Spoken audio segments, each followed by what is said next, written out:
Jadi pada malam hari ini kita bersama-sama akan melihat dari Wahyu pasal yang ke-18. Karena minggu lalu kita tadinya rencana sampai ayat yang ke-8, tetapi karena waktu jadi kita hanya membahas sampai ayat yang ke-6 dan sedikit menyinggung ayat yang ke-7. Jadi di dalam Wahyu pasal yang ke-18 ayat yang ke-6 sampai ke-8 kita melihat bagaimana penghakiman itu didefinisikan, ya. Tuhan menjelaskan tentang bagaimana dan apa arti daripada penghakiman itu, ya. Seperti yang dikatakan di dalam ayat yang ke-7, berikanlah kepadanya siksaan dan perkabungan sebanyak kemuliaan dan kemewahan yang telah ia nikmati. Sebab ia berkata di dalam hatinya, aku bertakhta seperti ratu, aku bukan janda dan aku tidak akan pernah berkabung. Jadi kita melihat di sini Babel, dia begitu menyombongkan diri, dia memuliakan dirinya sendiri, dia ingin menyamakan diri dengan Allah, ya, dia ingin bertakhta sebagai ratu, dia mengatakan dia begitu mempunyai kuasa, ya. Jadi ini mengingatkan kita juga tentang bagaimana antikristus juga suatu saat begitu mengagungkan dirinya, ya. Seperti juga hal yang dicatat di dalam Daniel, ya, di dalam Daniel sebenarnya juga mencatat tentang hal yang serupa. Misalnya di dalam Daniel pasal yang keempat, ayat yang ke-30 sampai ayat yang ke-31, di situ dikatakan, berkatalah raja, bukankah itu Babel yang besar itu, yang dengan kekuatan kuasanya dan untuk kemuliaan kebesaranku telah kubangun menjadi kota kerajaan. Jadi Raja Nebukadnezar itu begitu menyombongkan dirinya. Dia menganggap bahwa Babel yang besar itu dibangun dengan kekuatan kuasanya dan juga dengan kemuliaan kebesarannya, ya, untuk menjadi kota kerajaannya. Tetapi di dalam ayat yang ke-31 kita melihat raja belum habis bicara. Jadi Alkitab memang mengatakan Tuhan menentang orang yang congkak tetapi mengasihani orang yang rendah hati, ya. Jadi Nebukadnezar begitu congkak, begitu menyombongkan diri. Dia menganggap bahwa dia dengan kekuatan, dengan kekuasaannya dapat bertakhta untuk selama-lamanya, seolah-olah kerajaannya tidak akan berkesudahan. Tetapi dikatakan di sini sebelum dia selesai berbicara, ya, lalu dia mendengar suara dari langit, katanya, kepadamu dinyatakan, ya Raja Nebukadnezar, bahwa kerajaan telah beralih daripadamu.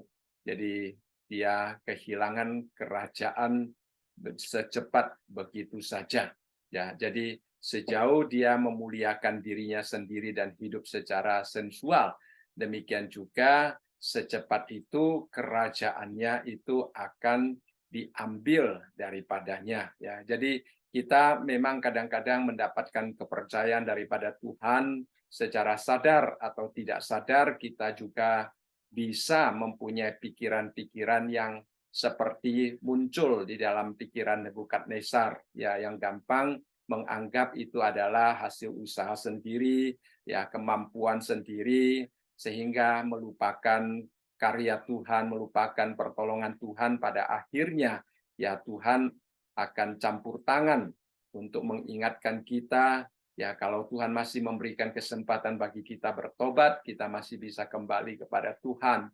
Tapi kadang-kadang kita akan langsung kehilangan kesempatan untuk kembali kepada Tuhan karena terlalu sombong dan tidak mau bertobat, ya. Nah, di dalam Yesaya kita juga melihat, ya, sesuatu yang sangat menarik. Dikatakan di sini, katamu tadi untuk selama-lamanya aku tetap menjadi ratu. Nah, ini berbicara tentang ayat yang ke-7 tadi, ya. Sedang engkau tidak menyadari dan tidak memikirkan kesudahan semuanya itu, ya. Oleh sebab itu, dengarlah ini, hai orang yang hidup bermanja-manja, yang duduk-duduk dengan tenang, yang berkata dalam hatimu, tiada yang lain di sampingku. aku tidak akan jadi janda dan tidak akan menjadi punah. Kedua hal itu akan menimpa engkau dalam sekejap mata. Pada satu hari juga kepunahan dan kejandaan dengan sepenuhnya akan menimpa engkau. Sekalipun banyak sihirmu dan sangat kuat manteramu. Jadi kita melihat di sini, di dalam Yesaya sudah dinubuatkan tentang Babel yang menggambarkan diri sebagai ratu yang begitu menyombongkan diri, tetapi juga di sini kita melihat bagaimana Tuhan akan menghukumnya dengan begitu cepat, ya. Jadi kadang-kadang sikap manusia yang karena terlalu menyombongkan diri, pada akhirnya Tuhan turun dan campur tangan. Jadi kita memang harus sangat berhati-hati di dalam kita bersikap, dan juga minta Tuhan memberikan kepada kita satu hati yang rendah untuk selalu berharap di hadapan Tuhan. Jadi suatu negara kalau dia sudah menyombongkan diri, kita juga melihat bagaimana pada akhirnya akan mengalami apa yang dialami oleh Babel itu, ya. Jadi ini adalah sesuatu peringatan yang selalu mengingatkan kita. Lalu di dalam ayat yang ke-8 kita melihat, sebab itu segala malapetakannya akan datang dalam satu hari, yaitu sampar dan perkabungan dan kelaparan, dan ia akan dibakar dengan api, karena Tuhan Allah yang menghakimi dia adalah kuat.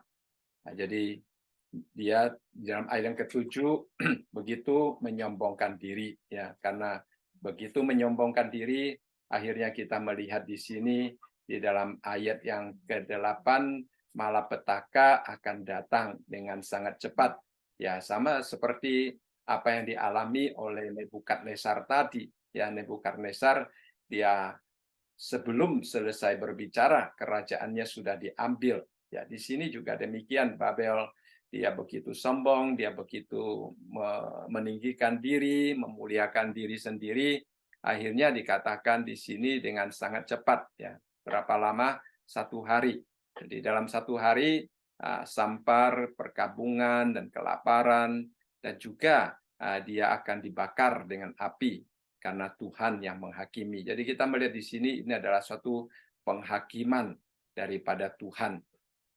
Nah, istilah satu hari di sini banyak penafsir juga mengatakan ya sesuatu yang menunjukkan cepatnya, ya, penghakiman itu. Jadi tidak harus 24 jam satu hari, tetapi dengan sangat cepat.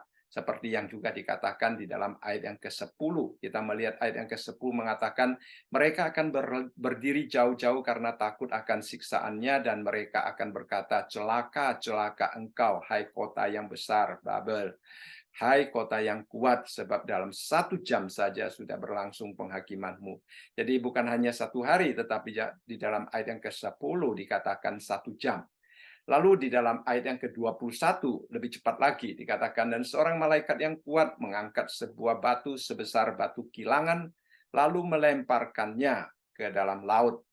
Katanya, demikianlah Babel, kota besar itu, akan dilemparkan dengan keras ke bawah, dan ia tidak akan ditemukan lagi. Jadi kita melihat di sini kalau diumpamakan seperti melempar batu atau batu kilangan, ya, itu ke dalam laut, berarti itu cepat langsung, ya. Jadi kapan kita melemparkan batu kilangan itu akan langsung turun sampai ke dasar. Jadi itu menunjukkan kepada kita cepatnya. Jadi bukan hanya satu hari, 1 jam, tetapi begitu cepat langsung dilempar, langsung hilang gitu. Itulah kapan hukuman Tuhan tiba, menimpa mereka, saat itu juga, ya, saat itu juga maka hukuman itu akan langsung menimpa mereka. Nah, di dalam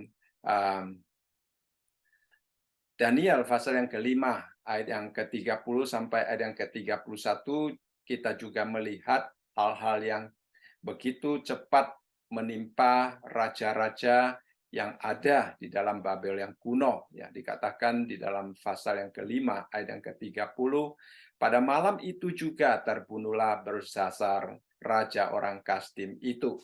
Ya, cepat sekali pada malam itu juga. Lalu dikatakan Darius orang Media menerima pemerintahan ketika ia berumur 62 tahun. Jadi malam itu juga ya, jadi menunjukkan sesuatu yang sangat cepat ya di dalam uh, keruntuhan daripada suatu negara atau suatu kota. Jadi kota Babel diumpamakan seperti batu yang dilemparkan ke dalam uh, laut ya. Pertama dikatakan 1 hari, kemudian dikatakan 1 jam, lalu kemudian diumpamakan secepat batu batu kilangan dilemparkan ke dalam laut. Itu adalah sesuatu yang sangat cepat. Kemudian di dalam ayat yang ke-8 juga menyebutkan tentang tulah yang akan menimpa Babel ya, yaitu penyakit sampar, ratapan, kelaparan, lalu terbakar dengan api ya. Nah, ini semua adalah hukuman yang akan dilaksanakan oleh Tuhan. Di sini kita melihat Tuhan mendefinisikan apa yang akan dia lakukan terhadap Babel. Nah, boleh dikatakan juga ini merupakan suatu hukum pembalasan, ya, hukum pembalasan karena mereka itu begitu kita kalau membaca nanti kita akan melihat darah-darah orang kudus juga begitu dicurahkan di tempat mereka. Jadi mereka adalah satu kota yang sangat bertentangan dengan Tuhan, sangat tidak tidak takut akan Tuhan, ya hidup sesuka mereka.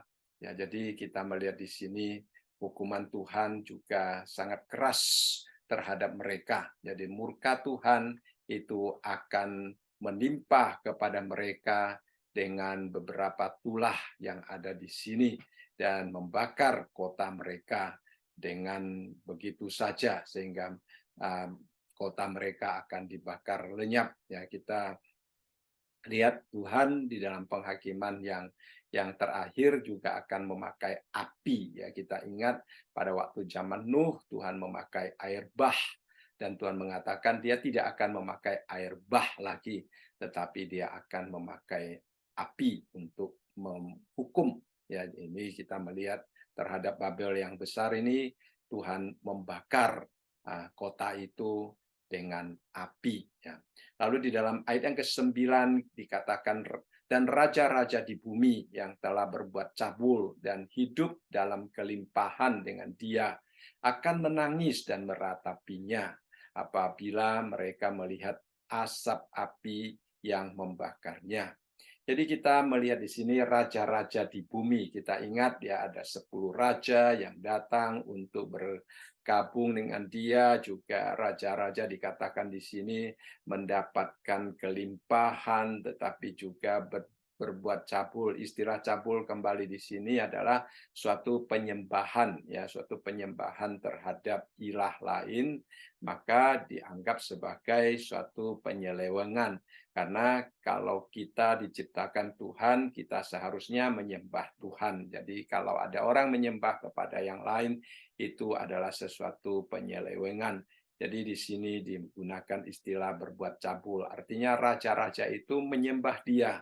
Tujuan mereka menyembah dia supaya mereka mendapatkan kelimpahan. Ya, kita tahu bahwa iblis dapat menawarkan kekayaan secara material kepada kita, ya, bahkan kepada Tuhan Yesus. Pada waktu Tuhan Yesus dicobai, Tuhan Yesus juga ditawarkan akan kerajaan di bumi ini. Jadi seolah-olah dia mendapatkan kuasa untuk menawarkan hal-hal yang demikian kepada manusia, ya. Jadi di sini Babel yaitu kota besar, kota yang menentang Tuhan itu memberikan begitu banyak kelimpahan kepada mereka.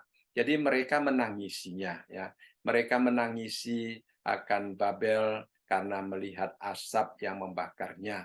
Nah, tentunya mereka menangisi bukan karena kasihnya kepada kota itu, tetapi karena kehilangan kelimpahan mereka, ya, karena kehilangan akan uh, faedah ataupun benefit yang akan mereka dapat, yang mereka sudah bertahun-tahun mungkin menerima keuntungan ya daripada Babel ini. Nah, sekarang Babel ini terbakar. Jadi yang diratapi, yang apa namanya itu sebenarnya adalah karena mereka kehilangan kesempatan untuk mendapatkan kekayaan, kelimpahan yang akan diberikan oleh kota ini lagi. Ya, jadi kadang-kadang kita melihat manusia itu begitu egosentris ya. Jadi dia tidak menyayangi orang lain, tetapi dia hanya menyayangi apa yang dia miliki atau menyayangi dirinya sendiri. Jadi di sini kita melihat mereka mempunyai uh, aset ya di kota itu. Sekarang kotanya terbakar. Jadi mereka begitu sedih karena asetnya juga ikut terbakar. Ya, jadi kita melihat di sini 10 raja itu, raja-raja di bumi itu begitu sedih pada waktu melihat Babel itu terbakar ya, karena itu adalah tempat di mana mereka beroperasi, tempat di mana mereka mendapatkan kekayaan, tempat di mana mereka menaruh pengharapan mereka untuk hari-hari yang akan datang. Jadi kita melihat ini adalah sesuatu yang membuat mereka sedih ya. Lalu kemudian di dalam ayat yang ke-10 dikatakan walaupun mereka begitu sedih terhadap melihat kota yang besar itu terbakar, walaupun mereka dikatakan di sini menangis ya, menangisi dan meratapi, itu merupakan suatu kesedihan yang luar biasa ya, menangisi, meratapi, tetapi mereka tidak mendekati kota itu ya, mereka tidak mau datang untuk mencari jalan supaya dapat memadamkan apinya atau menolong orang yang ada di dalamnya atau melakukan sesuatu untuk menyelesaikan masalahnya, tidak ya. Malah mereka dikatakan berdiri jauh-jauh karena takut akan siksaannya, dan mereka akan berkata, celaka, celaka engkau, hai kota yang besar, Babel, hai kota yang kuat, sebab dalam 1 jam saja sudah berlangsung penghakimanmu. Jadi di satu sisi mereka meratapi, ya, mereka meratapi apa? Bukan meratapi kota besar itu, tetapi meratapi dirinya sendiri, meratapi hilangnya aset mereka, meratapi hilangnya kesempatan untuk tetap berjaya, hidup di dalam kelimpahan, hidup di dalam kemakmuran. Itu sebenarnya yang mereka ratapi. Ya, nah kadang-kadang kita melihat hidup manusia memang sangat egosentris sehingga mereka tidak memikirkan orang lain ya, bahkan di dalam saat-saat yang sangat kritikal juga manusia masih sangat memperhatikan dan mengutamakan diri sendiri, sehingga mereka di sini dikatakan berdiri jauh-jauh ya. Mengapa berdiri jauh-jauh? Karena mereka tidak mau ikut disiksa ya. Mereka melihat kebakaran itu, mereka tidak ingin kena luka, mereka tidak ingin kena getahnya, mereka tidak ingin ikut hukuman ya. Mereka mungkin sudah tahu bahwa itu adalah hukuman daripada Tuhan ya, sehingga mereka tidak ingin disiksa bersama-sama. Maka di sini dikatakan mereka tahu penghakiman ya. Jadi kita melihat mereka berdiri jauh-jauh bukan karena mereka melupakan kota itu, bukan karena mereka membenci kota itu, tetapi karena mereka takut kalau mereka juga ikut terbawa di dalam penghakiman tersebut ya. Nah, itulah manusia ya. Kadang-kadang pada waktu pihak lain memberikan faedah, memberikan keuntungan, dia akan mendekatkan diri sedekat mungkin. Ya, nah itu manusia. Ya, sesuatu kalau saat manusia dapat memberikan keuntungan, dia akan mendekatkan diri sedekat mungkin. Tetapi pada waktu manusia itu menghadapi masalah, ya celaka, dia akan berdiri sejauh mungkin. Ya, itu adalah sesuatu yang sering kita hadapi ya, ya di dalam pergaulan, di dalam persahabatan di dunia. Ya, kalau persahabatan di dalam Tuhan mungkin masih berbeda karena ada kasih Tuhan, ya kita merupakan saudara seiman, ya kita seolah-olah sudah saudara sedaging di dalam Tuhan, ya, di dalam iman, sehingga kita akan berusaha untuk saling mendekatkan diri, walaupun saudara-saudara kita berada di dalam saat yang sangat susah, yang sangat membutuhkan bantuan kita. Ya, kita akan berusaha sedapat mungkin, sedekat mungkin untuk memberikan bantuan kepada mereka. Yaitu adalah kita sebagai anak-anak Tuhan. Tetapi kita di dalam pergaulan dunia, kita juga seringkali melihat ya pada waktu seseorang jaya, temannya banyak sekali. Saudara sekalian semua mendekatkan diri. Pada waktu dia dalam kesusahan, temannya melarikan diri. Ya, di telepon pun tidak berani angkat ya saudara sekalian. Itu yang kita sering dengar dan juga kita sering lihat. Ya, ini demikian juga dikatakan di sini mereka berdiri jauh-jauh. Ya, mereka tidak berani mendekatkan diri, tidak berani pergi mencari tahu mengapa terbakar, bagaimana supaya mereka memadamkan apinya atau ikut membantu orang-orang yang masih di dalam untuk menyelamatkan mereka. Mereka tidak berpikir demikian. Mereka hanya pikir, wah saya tidak boleh mendekatkan diri. Nanti kalau mendekatkan diri, saya ikut tersiksa. Nah, itulah pikiran manusia. Ya, jadi kita melihat ini adalah sesuatu yang sangat menyedihkan. Ya, ini kembali juga mengingatkan kita tentang bagaimana cawan ketujuh dituangkan, dikatakan maka teringatlah Allah akan Babel yang besar itu untuk memberikan kepadanya cawan yang penuh dengan anggur kegeraman murkanya.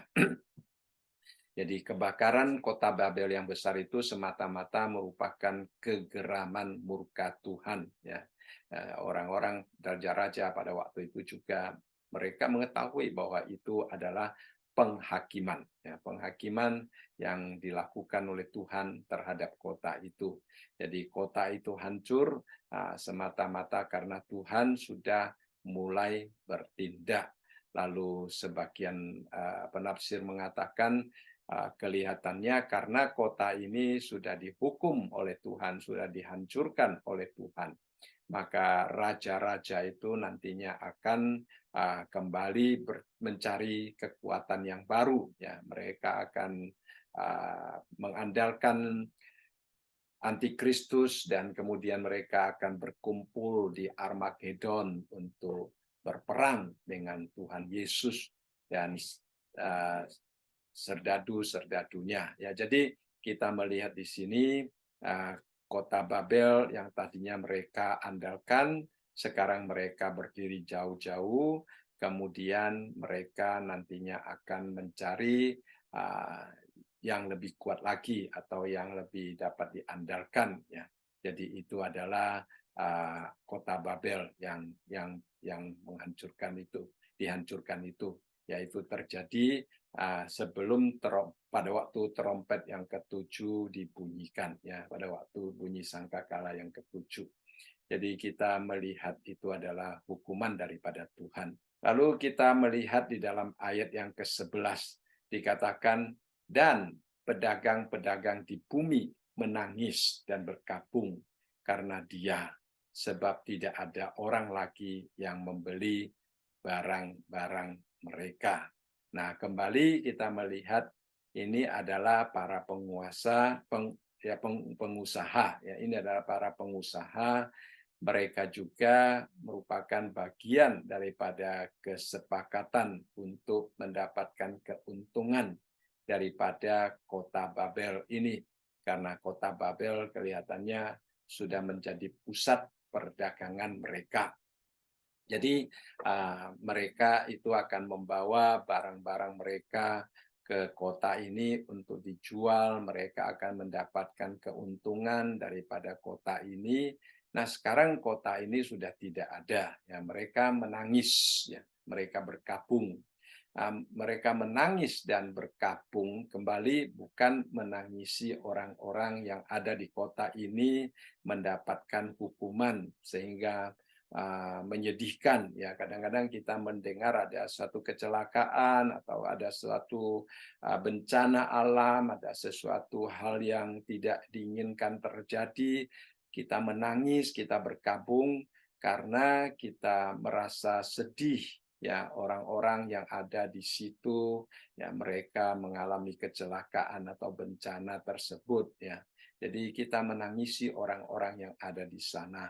Akan tetapi kalau kita melihat di sini, mereka menangisi, yaitu sebenarnya bukan karena mengingat orang-orang yang ada di sana, tetapi mereka menangisi karena barang mereka tidak ada yang membeli. Ya, jadi kembali berfokus kepada diri sendiri lagi. Ya, nah, kelihatannya mereka tadinya merupakan satu sekutu yang kuat. Ya, mereka merupakan satu persatuan yang kuat. Ya, mereka mempunyai tanda daripada binatang itu, mereka dapat bekerja sama, kelihatannya dapat membeli dan menjual dengan senang, sama-sama mendapat untung. Tetapi setelah sesuatu terjadi, masing-masing memikirkan akan keadaan diri sendiri, ya, juga menangisi akan diri sendiri. Itu yang kita lihat di sini, ya, keadaan manusia.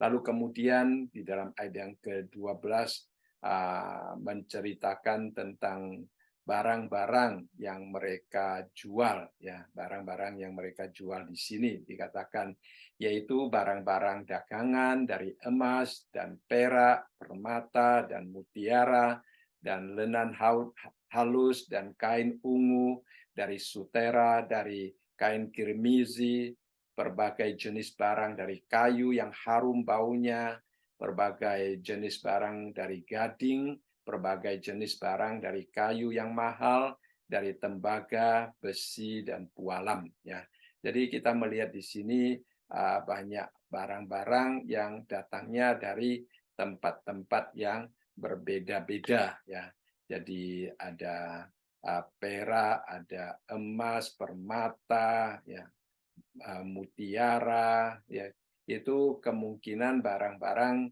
yang dibawa dari negara-negara yang menghasilkan pertambangan. Ya, lalu kemudian kita melihat ada kain lenan halus dan kain ungu, sutra dan kain kirmizi, ya, berbagai jenis kayu. Ya, jadi kita melihat di sini kemungkinan Mesir adalah tempat yang menghasilkan barang-barang yang demikian. Ya, lalu kita melihat sutra yang mahal juga sangat diperlukan pada waktu itu. Ya, jadi kita juga melihat kayu, dikatakan di sini kayu yang harum baunya. Ada penafsir mengatakan kemungkinan ini digunakan untuk membuat perabot-perabot yang sangat mahal. Ya, di satu sisi kuat, di lain sisi baunya harum. Jadi kalau memakai kayu itu boleh membawa akan keharuman daripada ruangannya. Ya, jadi orang-orang sangat menghargai, sangat menyukainya. Ya, jadi ini adalah barang-barang yang mereka jual. Melalui barang-barang ini mereka mendapatkan keuntungan. Akan tetapi kita melihat di sini, ya, karena kebakaran daripada kota Babel, akhirnya mereka berkabung karena tidak ada yang membeli barang mereka. Ya, nah, seorang penafsir dia dengan sangat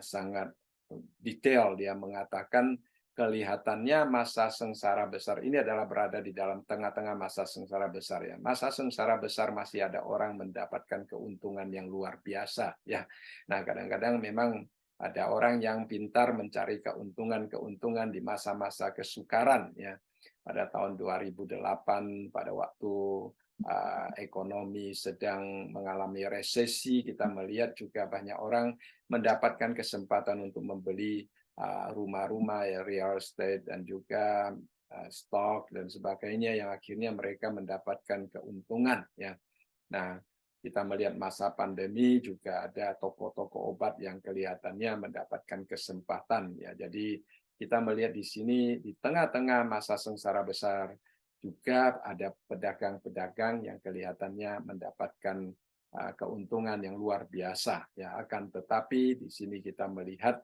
bahwa pada waktu Babel besar, kota besar itu terbakar, mereka menangis dan berkabung karena barang-barang dagangan mereka tidak ada yang membeli ya. Lalu kemudian di dalam ayat yang ke-13 dikatakan ada kulit manis dan rempah-rempah, wangi-wangian, mur dan kemenyan, anggur, minyak, tepung halus dan gandum, lembu sapi, ya, domba, kuda dan kereta, budak dan bahkan nyawa manusia itu diperjualbeli ya. Jadi memperjualbelikan budak juga memperjualbelikan nyawa manusia. Jadi kita melihat di sini ada bumbu-bumbu yang mereka perjualbelikan, ada juga makanan pokok yang mereka perjualbelikan, ya, tetapi juga ada manusia ya, yang mereka perjualbelikan, bahkan nyawa manusia ya mereka perjualbelikan. Jadi kita melihat ini adalah sesuatu yang sangat menakutkan ya terjadi di dalam hati manusia, dilakukan di dalam hidup manusia ya. Jadi kita bersyukur kepada Tuhan karena konsep nilai kita berbeda dengan mereka ya. Kita diselamatkan oleh Tuhan. Tuhan tidak hanya menyelamatkan nyawa kita, jiwa kita, Tuhan juga memberikan konsep nilai yang baru kepada kita ya. Jadi kita dapat menilai bahwa cara hidup orang yang demikian itu merupakan sesuatu yang sudah tidak sejalan dengan apa yang Tuhan inginkan. Ya, apalagi menjual budak, menjual nyawa manusia, ya, itu adalah sesuatu yang sangat tidak indah dan menyenangkan hati Tuhan. Ya, jadi kita bersyukur kita diberikan konsep nilai yang sangat berbeda. Lalu kemudian di dalam ayat yang ke-14 dikatakan, dan mereka akan berkata, sudah lenyap buah-buahan yang diingini hatimu, dan segala yang mewah dan indah telah hilang daripadamu, dan tidak akan ditemukan lagi. Nah, di satu sisi tadi kita melihat mereka hanya mementingkan diri sendiri pada waktu Babel itu hancur, mereka menangis karena dagangan mereka, ya, mereka hanya mengikuti keinginan hati mereka, ya, yang mereka tangisi itu bukan sesuatu yang kelihatannya menjadi dasar kebutuhan kehidupan mereka, tetapi yang mereka tangisi itu justru merupakan kehidupan kemewahan mereka. Ya, jadi itu adalah sesuatu yang dikejar oleh manusia, ya, hanya ingin hidup lebih mewah di dalam kehidupan mereka sehari-hari. Ya. Jadi kita melihat di sini dikatakan segala yang mewah, segala yang indah telah hilang. Ya, bukan mengatakan bahwa apa yang hilang itu adalah kebutuhan pokok mereka. Ya, tetapi kebutuhan-kebutuhan untuk membuat diri mereka hidup lebih enak, lebih mewah, itu yang ditekankan oleh manusia. Kemudian di dalam ayat yang ke-15 kita melihat di sini dikatakan mereka yang memperdagangkan barang-barang itu yang telah menjadi kaya oleh dia akan berdiri jauh-jauh karena takut akan siksaannya dan sambil menangis dan meratap. Ya, sekali lagi ini sama dengan ayat sebelumnya. Ya, mereka hanya berdiri jauh-jauh, mereka tidak ingin mendapatkan hukuman yang sama. Lalu kemudian mereka berkata, celaka, celaka kota besar yang berpakaian lenan halus dan kain ungu dan kain kirmizi dan yang dihiasi dengan emas dan permata dan mutiara. Sebab dalam 1 jam saja kekayaan sebanyak itu sudah binasa. Ya, jadi itu adalah sesuatu pernyataan yang mereka yang juga sudah tadi kita katakan juga 1 jam saja ya mereka hilang semua kekayaan mereka. Jadi kita melihat memang dunia ini tidak dapat diandalkan, ya. Kita melihat juga banyak orang yang hidup mengandalkan kekayaan dunia ini akan terbawa oleh mereka, ya. Tidak sedikit orang yang hatinya sangat susah, ya, karena apa namanya itu, kehidupan di dalam dunia ini mereka mengandalkan materi-materi yang tidak dapat diandalkan, ya. Kita juga melihat banyak orang yang pada akhirnya meloncat dari tempat yang tinggi karena mereka kehilangan apa yang mereka miliki, ya. Kekayaan itu merupakan pusat hidup mereka. Kalau kekayaan hilang, mereka merasa sudah hilang segala-galanya, ya. Seharusnya pada saat yang demikian mereka harusnya kembali kepada Tuhan, ya, karena mereka sudah pernah mendengar Injil Tuhan, karena mereka sudah pernah melihat dua saksi yang datang mengabarkan Injil, juga ke 144.000 yang diutus oleh Tuhan, malaikat yang terbang yang mengabarkan Injil. Seharusnya ya, mereka sudah mendengarkan Injil. Seharusnya pada waktu melihat hal yang demikian mereka bukan menangis, ya, bukan merasa kehilangan segala-galanya, melainkan mereka kembali kepada Tuhan, sadar bahwa Tuhanlah yang sebenarnya merupakan satu-satunya harapan di dalam hidup mereka, ya. Lalu kemudian di dalam ayat ke-17 dikatakan, dan setiap nakoda dan pelayar dan anak-anak kapal dan semua orang yang mata pencariannya di laut berdiri jauh-jauh. Ya, ini sama dengan ada pedagang tadi yang mendapatkan keuntungan daripada barang dagangan. Ini adalah orang-orang yang membawakan barang dagangan mereka, ya, orang-orang yang mengirimkan barang-barang mereka. Jadi mereka dari tempat-tempat yang berbeda, barang-barang yang dibawa mungkin berat, ya, kebutuhan-kebutuhan yang dibawa seperti kayu dan sebagainya tadi, barang-barang yang berat itu kebanyakan dikirim melalui laut, ya. Jadi mereka juga berdiri jauh-jauh dikatakan, ya, karena mereka tidak ingin ikut mendapatkan hukuman yang sama, ya. Jadi itu akan terjadi pada waktu itu.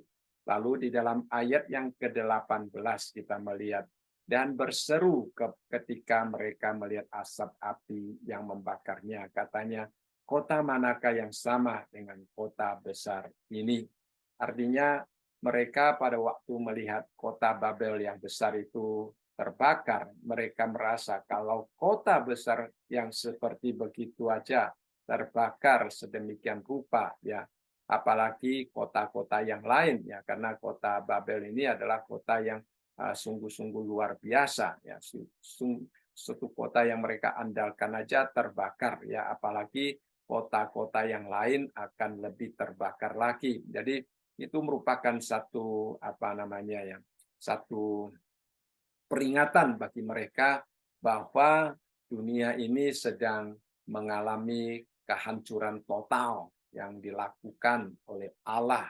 Ya, seharusnya mereka bertobat dan kembali, tetapi walaupun melihat kota besar itu, mereka tetap tidak mau bertobat, ya. Nah, sebagian penafsir mengatakan mungkin mereka teringat dengan apa yang terjadi pada Antikristus yang kita bahas di dalam pasal yang ke-13, di mana dia mendapatkan luka yang mematikan tetapi akhirnya sembuh, ya. Mungkin mereka mengharapkan bahwa kota yang besar ini merupakan kota yang tidak ada bandingnya, tentunya mempunyai juga kekuatan khusus untuk bangkit kembali atau untuk hidup kembali, ya. Jadi mungkin mereka masih menaruh pengharapan terhadap kota besar ini, sama seperti pada waktu itu mereka melihat Antikristus yang sembuh daripada luka yang mematikan itu, ya. Ini penafsir, sebagian penafsir mempunyai pandangan yang demikian, ya. Jadi di sini tidak dijelaskan, cuma kita dapat melihat di sini dikatakan kota manakah yang sama dengan kota besar ini. Kalau kota besar yang begini aja dapat dihancurkan, ya, apalagi kota-kota yang kecil, ya. Jadi itu adalah suatu perbandingan, suatu peringatan bagi mereka, ya.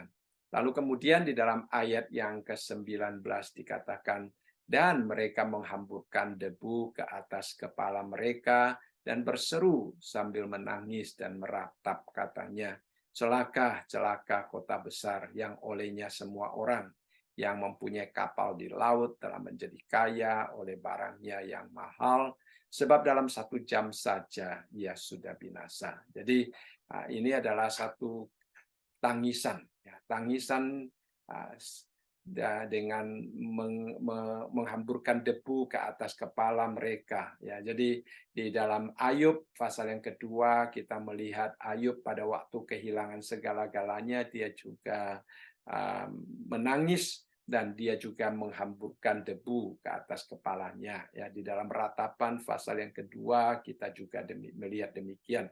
Jadi ini adalah sesuatu tindakan pada waktu itu, pada zaman itu, di mana manusia menyatakan kesedihan yang sangat luar biasa, ya, kesedihan yang sangat luar biasa. Jadi di satu sisi mereka menangis dan meratap, mereka tidak hanya demikian, mereka menyatakan keputusasaan, mereka menyatakan kesedihan yang sungguh-sungguh, sehingga menggunakan cara menghamburkan debu ke atas kepala mereka. Lalu istilah celaka, celaka kota besar, ya, mereka katakan kota besar itu yang celaka, ya, kekayaan orang-orang yang mendapatkan pedagang-pedagang yang dapatkan melalui kota itu mungkin juga ikut terbakar, mungkin juga kekayaan mereka tidak ada di tempat kota itu, sehingga mereka tidak mengatakan celaka terhadap diri mereka sendiri. Mereka hanya melihat bahwa barang mereka tidak akan ada orang yang membeli lagi. Jadi kelihatannya aset mereka tidak semuanya berada di dalam kota itu. Jadi kota itu yang celaka yang dianggap, tetapi mereka mungkin masih mencari sesuatu yang lain lagi. Nah, itulah keadaan manusia, ya. Jadi itu adalah hukuman yang Tuhan lakukan terhadap kota Babel yang besar. Lalu kemudian kita melihat di dalam ayat yang ke-20 merupakan suatu perubahan yang drastis. Ya, kalau ayat yang sebelumnya kita melihat di situ pada waktu kota besar itu dihancurkan, ya, para pedagang yang mendapatkan keuntungan daripada kota itu, para pelaut yang mendapatkan keuntungan daripada kota itu, raja-raja yang mendapatkan keuntungan dari kota itu, mereka menangis, ya, karena mereka kehilangan kesempatan untuk mencari kekayaan, mereka kehilangan kesempatan untuk mendapatkan hidup yang mewah, hidup di dalam kenikmatan, ya, itu mereka menangis.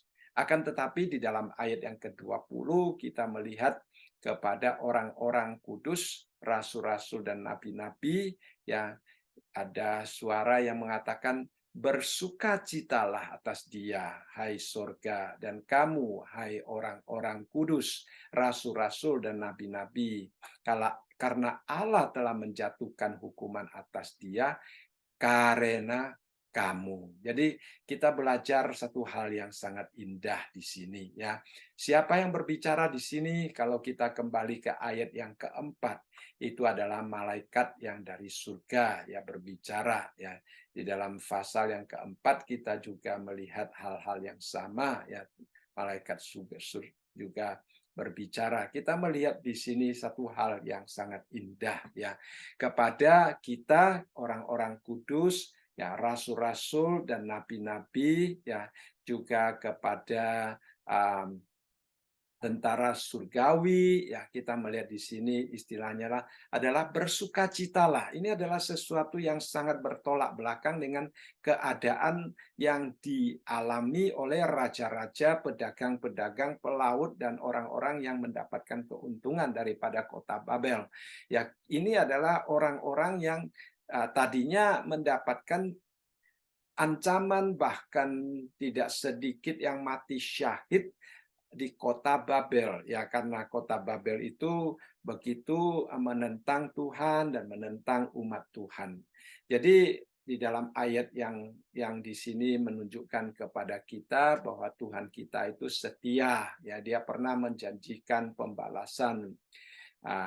dia juga menjanjikan akan membela umatnya, dia akan menjanjikan juga memelihara umatnya dan sebagainya. Ya, jadi kita melihat bahwa umat Tuhan yang berada di kota Babel maupun umat Tuhan yang berada di surga sudah ya saudara sekalian disuruh untuk bersukacita. Karena apa? Karena Tuhan menunjukkan kesetiaannya. Karena Tuhan menunjukkan kuasanya. Bahkan dikatakan di sini, karena Allah telah menjatuhkan hukuman atas dia. Dia di sini adalah Babel. Ya, karena Allah telah menjatuhkan hukuman atas Babel. Karena apa?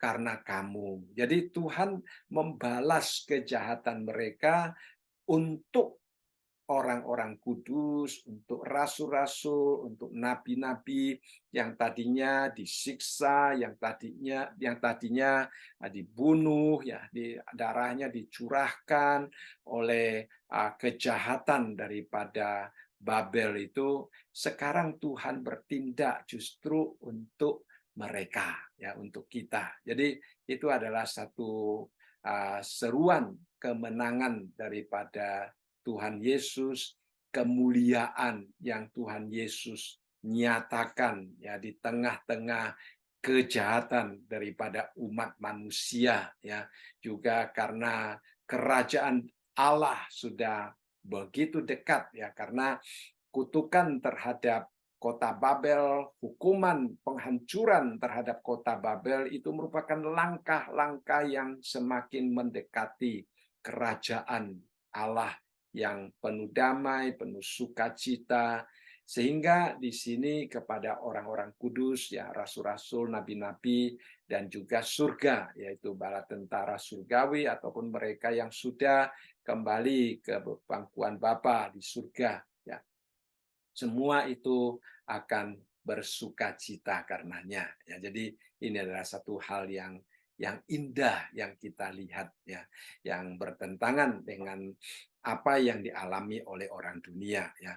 Nah, tadinya pada waktu sebelum Babel dihukum, kita melihat bahwa orang-orang kudus disiksa, ya, mereka karena tidak mempunyai nomor daripada binatang itu 666, sehingga mereka tidak dapat berjual beli, ya, bahkan tidak sedikit yang dibunuh, ya, sehingga banyak yang menangis, ya, seperti kita melihat di dalam pasal yang kelima, mereka orang-orang martir-martir yang berada di bawah bait Allah, di bawah mezbah Allah itu menanyakan kapan Tuhan membalas, ya.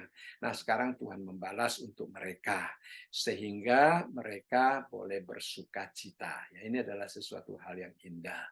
Lalu kemudian di dalam ayat yang ke-21 dikatakan, dan seorang malaikat yang kuat mengangkat sebuah batu sebesar batu kilangan, lalu melemparkannya ke dalam laut.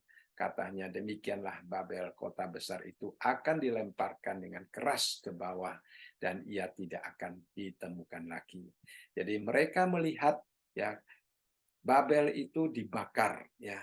Nah, ada sebagian penafsir salah membaca ayat ini, yang mengatakan Babel kota besar itu dilempari ke dalam laut dengan batu kilangan, lalu mereka mulai menjelaskan berapa besar, berapa berat batu kilangan dan sebagainya dan sebagainya.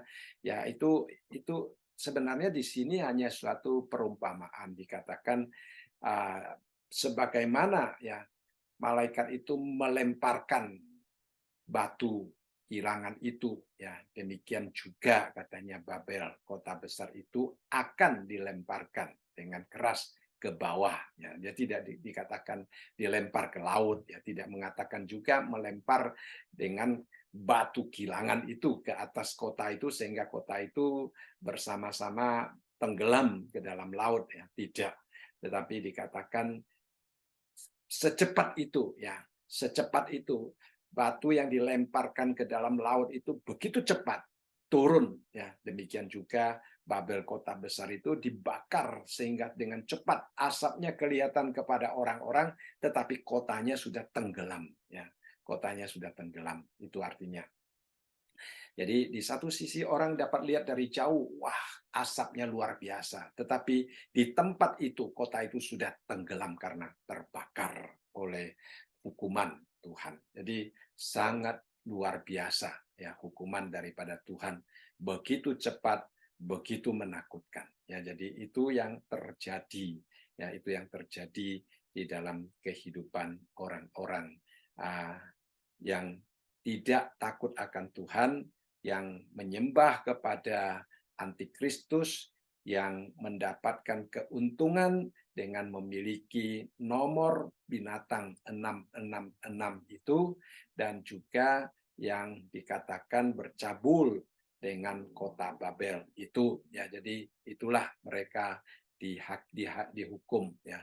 Lalu di dalam ayat yang ke-22, di sini kita melihat dikatakan, dan suara pemain kecapi dan penyanyi-penyanyi dan peniup-peniup seluring dan sangkakala tidak akan kedengaran lagi di dalammu, dan seorang yang ahli dalam sesuatu kesenian tidak akan ditemukan lagi di dalammu, dan suara kilangan tidak akan kedengaran lagi di dalammu. Jadi kita melihat kota Babel banyak raja mendapatkan keuntungan, mendapatkan kelimpahan, mendapatkan kemakmuran, mendapatkan kekayaan.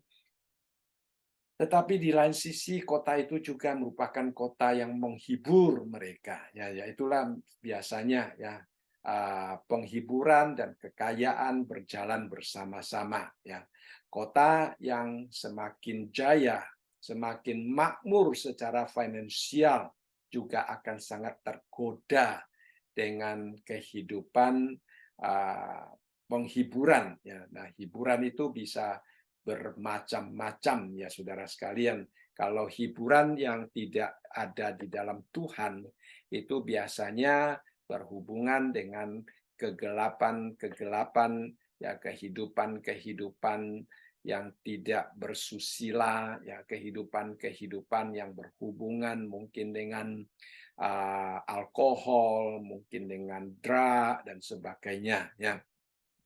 Jadi itu adalah hiburan bagi mereka. Ya, di sini kita melihat ada pemain kecapi, ada penyanyi, ada peniup seluring, peniup sangkakala, ya ada juga ahli dalam kesenian, ya itu di satu sisi. Di lain sisi suara kilangan, ya suara pabrik, ya semua sudah hilang. Ya, jadi saudara sekalian, kekayaan hilang, penghiburan juga bersama-sama dengan kekayaan itu sudah tenggelam, ya sudah tenggelam. Jadi sama sekali tidak akan ditemukan lagi. Mengapa tidak akan ditemukan lagi? Karena Tuhan akan membawa langit dan bumi yang baru nanti. Ya, Tuhan akan mendirikan kerajaannya. Ya, jadi kerajaan dunia ini sudah dihancurkan. Kerajaan Tuhan itu nanti yang akan didirikan untuk kita sebagai umat Tuhan mendapatkan apa yang Tuhan janjikan. Ya, itu adalah sesuatu yang menghibur. Itulah sebabnya ayat yang ke-20 tadi dikatakan bersukacitalah. Ya, jadi seharusnya pada waktu kita membaca akan kejadian yang akan terjadi pada Babel, kita bersukacita, saudara sekalian. Saat ini kita melihat kekristenan dihimpit. Saat ini kita melihat orang baik dihimpit. Saat ini kita melihat menjaga kesucian dihimpit. Ya, menjaga firman Tuhan dihimpit. Nah, nanti pada waktunya Tuhan akan menunjukkan pembalasan ya untuk kita. Nah, itulah sebabnya pada waktu kita membaca akan apa yang Tuhan janjikan dan apa yang Tuhan nubuatkan di dalam ayat ini, kita seharusnya ikut bersukacita ya, karena kejahatan itu akan dilenyapkan ya. Lalu kemudian kita melihat di dalam ayat yang ke-23, dan cahaya lampu tidak akan bersinar lagi di dalammu, dan suara mempelai laki-laki dan pengantin perempuan tidak akan kedengaran lagi di dalammu. Karena pedagang-pedagangmu adalah pembesar-pembesar di bumi, oleh ilmu sihirmu semua bangsa disesatkan. Jadi kembali tadi ada puji-pujian, ada penghiburan, ya ada sukacita yang mereka miliki, ada kilangan-kilangan, sudah semua hilang. Lalu kemudian di sini kita melihat karena dibakar, maka tidak akan ada lampu lagi. Berarti kota itu tenggelam, ya, kegelapan merajalela di sana. Kemudian tentunya ya tadinya setiap kota ada suara mempelai laki-laki, pengantin perempuan, ya, karena memang kota itu kota, ya, kalau kita melihat mungkin seperti di Las Vegas sekarang, ya, banyak gereja-gereja yang secara khusus dipakai untuk pernikahan, ya saudara sekalian. Nah, mungkin itu kota Babel juga begitu, kita tidak tahu, ya, tetapi di sini mengapa secara khusus dibicarakan mempelai laki-laki dan pengantin perempuan, ya.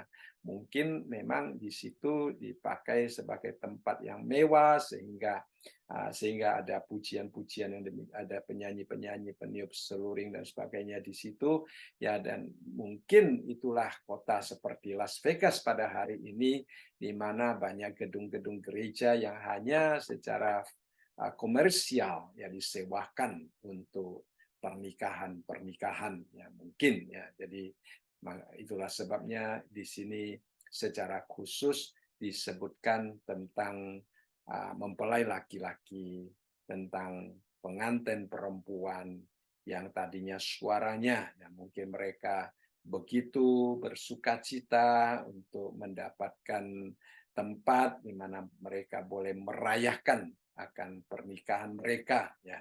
Mereka boleh membanggakan diri, ya, karena mereka berada di tempat yang begitu menyenangkan untuk mereka dapat menunjukkan sukacita mereka. Sekarang semuanya hilang, ya. Pedagang-pedagang, pembesar-pembesar juga semuanya tadinya itu tersesat, ya. Jadi sekarang mereka sadar bahwa kota itu sebenarnya tidak dapat diandalkan. Ya, mereka mengandalkan kota itu semata-mata karena mata mereka dibutakan oleh sihir daripada Babel itu, ya. Jadi Babel itu di satu sisi memang mempunyai hubungan dengan setan, ya, mempunyai hubungan dengan antikristus, sehingga kita melihat mereka mempunyai kuasa khusus untuk melakukan sihir, ya, untuk melakukan sihir. Akan tetapi kita melihat ternyata, ya,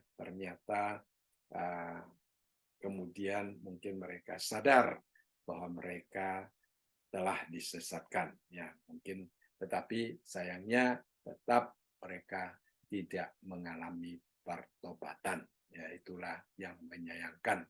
Dan di dalam ayat yang ke-24 sekali lagi dikatakan, dan di dalamnya terdapat darah nabi-nabi dan orang-orang kudus dan darah semua orang yang dibunuh di bumi.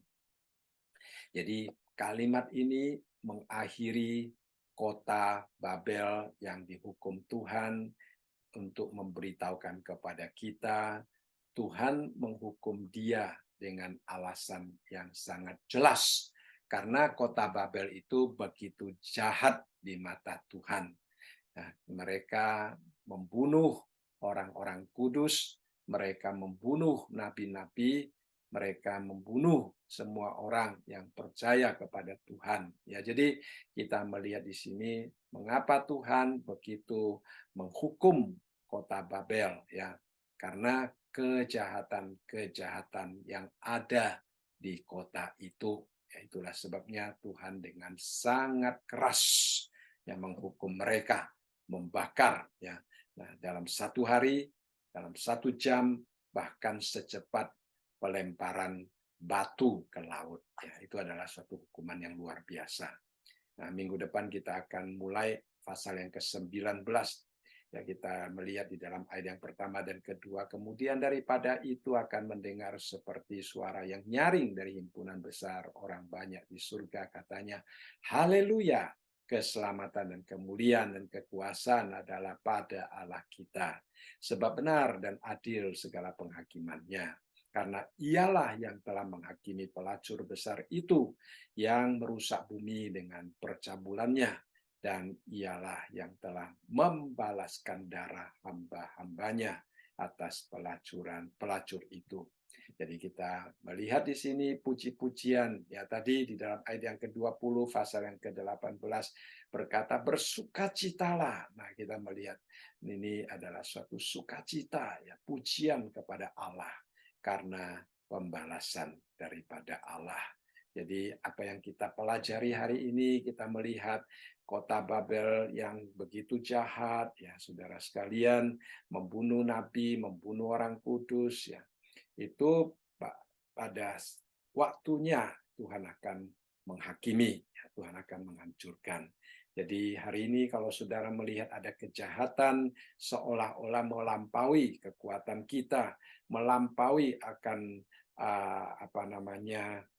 segala orang kudus, seolah-olah mereka hidup di dalam kelancaran, hidup di dalam kemewahan. Ya, jangan merasa kecewa, jangan meragukan kasih Tuhan, jangan meragukan akan pertolongan Tuhan, karena Tuhan mempunyai waktu. Ya, serahkan kepada Tuhan dan tetap jaga hati yang berfokus kepada Tuhan. Satu hari nanti, ya, kita akan melihat Tuhan bertindak sesuai dengan waktunya, sesuai dengan kehendaknya. Ya, kiranya Tuhan menguatkan kita dengan melalui kehancuran daripada kota Babel, mengingatkan kita satu hari kejahatan akan dihancurkan di bumi dan kebenaran akan ditegakkan untuk selama-lamanya. Baik, saya rasa malam ini kita belajar sampai di sini. Ya, mari kita masuk dalam doa.